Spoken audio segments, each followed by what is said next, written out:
गुरु वशिष्ठ जी ने कहा कि सुनो भरत भाभी प्रबल बिलख कहो मुनि नाथो हान लाभ जीवन मरण यत अपयत विद्यातो।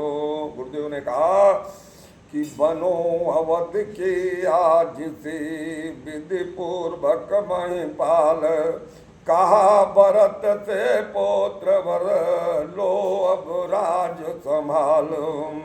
भरत जी ने कहा मैं नहीं चाहता बड़ा बनूं रहने दो छोटा ही मुझको शासन का अनुशासन मत दो करने दो सेवा मुझको।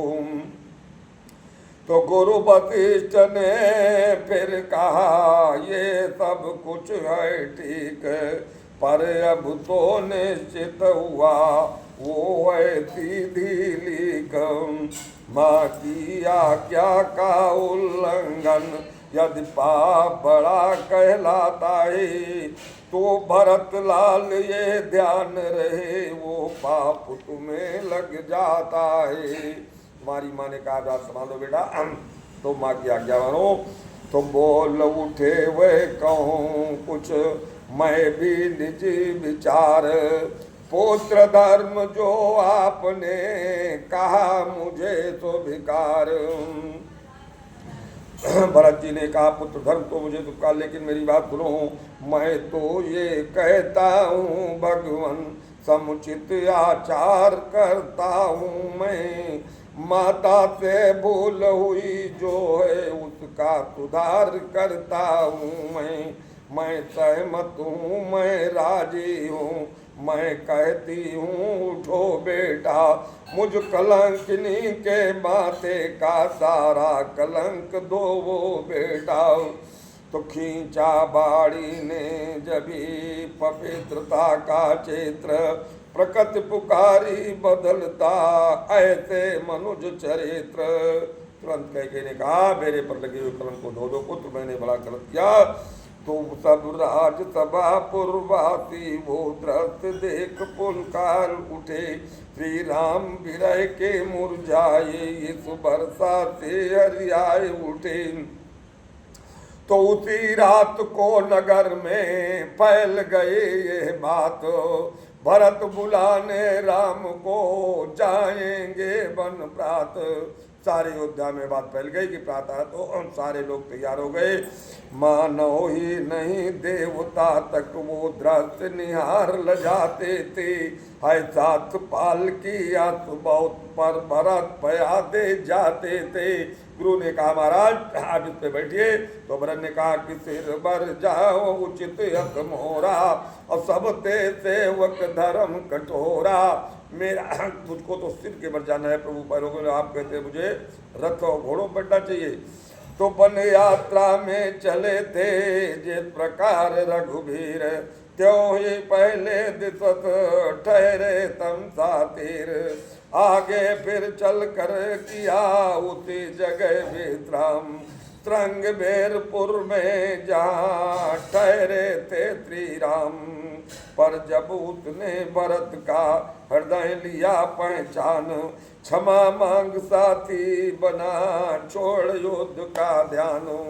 वहाँ निषाद राज्य तब जब भरत जा रहे राम को माने तो उसने कहा मैं उनका संहार कर दूंगा। लेकिन जब भरत पर मुलाकात हुई तब लगा कि भरत राम भरत मनावन जाई सगुन खाए कुछ बिगड़ा नहीं। तो जिस पेड़ तले प्रभु सोए थे वो भरत लाल ने देखा जब पत्तों की और कुसाओं की सैया का दृश्य बिलो का जब भरत जी ने देखा कि मेरे भैया और मेरी माँ यहाँ लेटी थी तो सीता की साड़ी के तारे पृथ्वी पर देखे भाले जब वह कनक बिंद जो पीले थे रज से वह ढूंढ निकाले जब वे छाया उनकी छाया से तेरा नित भर का नाता है। पत्तों कर्तव्य वीर तुम हो जो रहे नाथ की सेवा में संकेत हुआ तो वृक्ष छोड़ बिछ गए भूमि पर सेवा में थे विचार ये हृदय में नयनों में तानीर देख विकलता भरत की, बोले गुरु गंभीर। सुख दुख जगत में जीवों को खुश करते और रुलाते हैं। आकाश पे बादल आते हैं और आकर विलीन हो जाते हैं। जिन वनों और जिन ग्रामों में जिन राहों से प्रभु निकले थे, उस दल की धूल पवित्र समझ सिर झुका भरत सिर चलते थे। तो पहुंचा दल यात्रियों का तीरथ राज जब प्रात, भरद्वाज सी हुआ तब आगे का पथ त्याग। तब भरद्वाज जी ने बताया इस पथ से प्रभु राघवेंद्र सरकार लड़ रहे हैं। तो भरत बावलों के समान बोले क्या चित्रकूट में है, वह जीवन दाता जय दाता सुख दाता चित्रकूट में है। वहां से पता लगा कि भरत जी को यहाँ से प्रभु मेरे स्वामी चित्रकूट चले गए।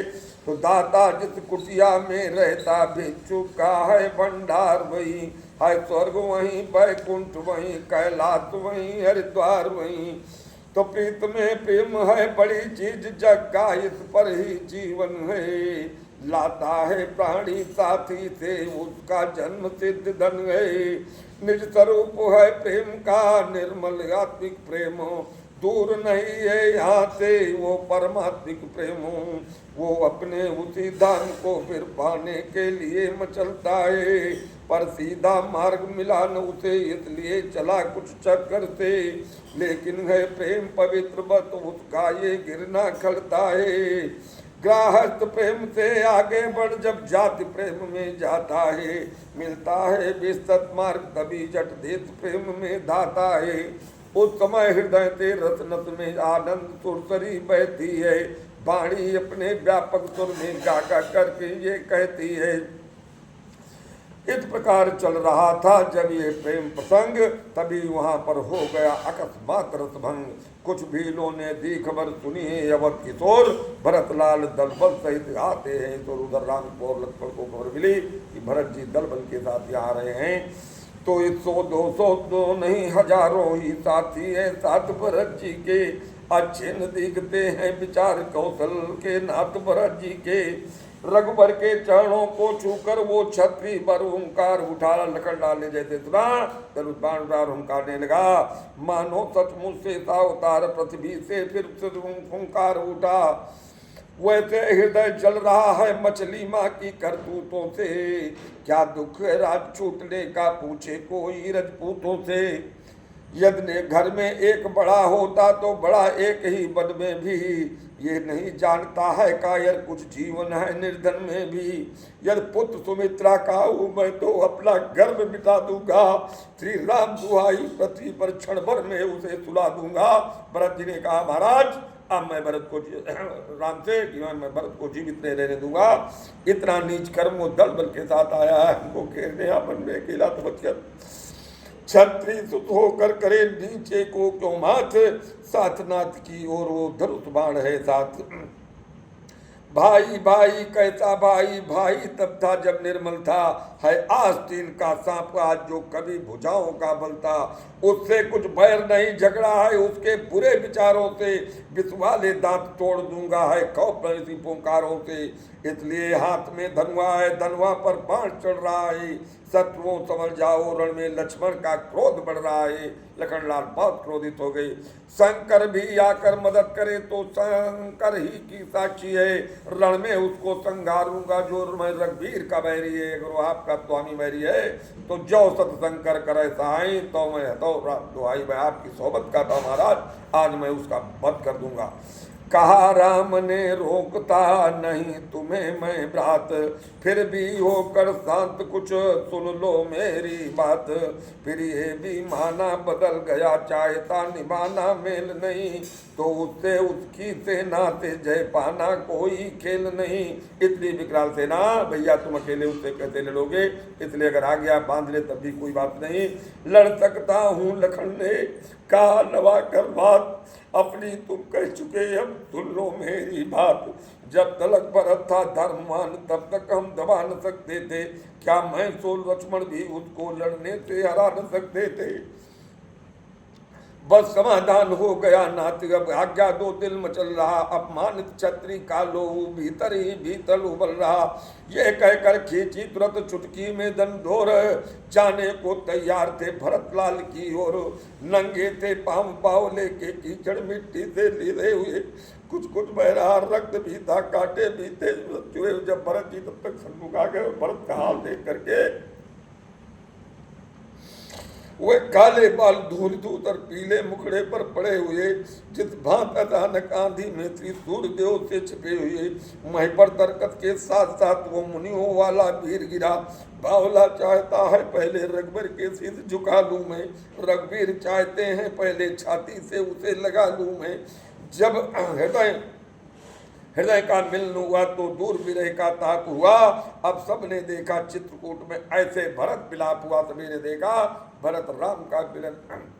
सारे बिसरे अपान, सारे लोगों को ध्यान स्थिति भूल गई कि ये इतना प्रेम। तो हटे राम तब लखन ने छुए भरत के पाँव, साथ साथ वो धनुष भी गिरा छूट उताओ। ये देख हंसी मन में राघव को आई थोड़ी सी, आंचल की ओट मैथिली भी उस क्षण थोड़ी मुस्काई थी। इतने में शत्रुघ्न भी आ पहुंचे सालाद, संग में इनके था वही प्रेमी भक्त निषाद। फिर प्रथम लिए कैकेयी से उस माँ ने आशीर्वाद दिया, प्रथम जाकर के कैकेयी को प्रणाम किया। प्रभु ने कुछ सुख चाकर सच्चे मन से ममता का महाप्रसाद दिया। उस क्षण का उस सीता सरस सांसों के पैरों पर जीवन को दंड समझती है, सांसें उचारती सांसें ले सब कुछ ने उचावर करती है। इस तरह प्रेम का आंसू ही उन आंखों के भीतर गाया, उत्तरफ छातियों से माँ की ममता का दूध उतर गाया। ये चित्रकूट में मिलन हुआ इनका। और है वो ही पुत्रवती युवती जिसकी संतान लखन सी है, अन्यथा को पुत्री जन्नती बंध्या रहनी ही अच्छी है। चित्रकूट में जब हुआ ऐसा सुखद मिलाप, अवधपुरी लज्जित हुई उधर आप ही आप। भूपति का सुरपुर गमन सुनकर सीतानाथ शोक मनाते ही रहे उस दिन सबके साथ। अगले दिन वन में जुड़ा एक बड़ा दरबार थी, जिस पर अवध की राजसभा बलियार भगवान को वापस जाने के लिए अगले दिन सभा जुड़ा। अगला प्रसंग कल प्रेमियों।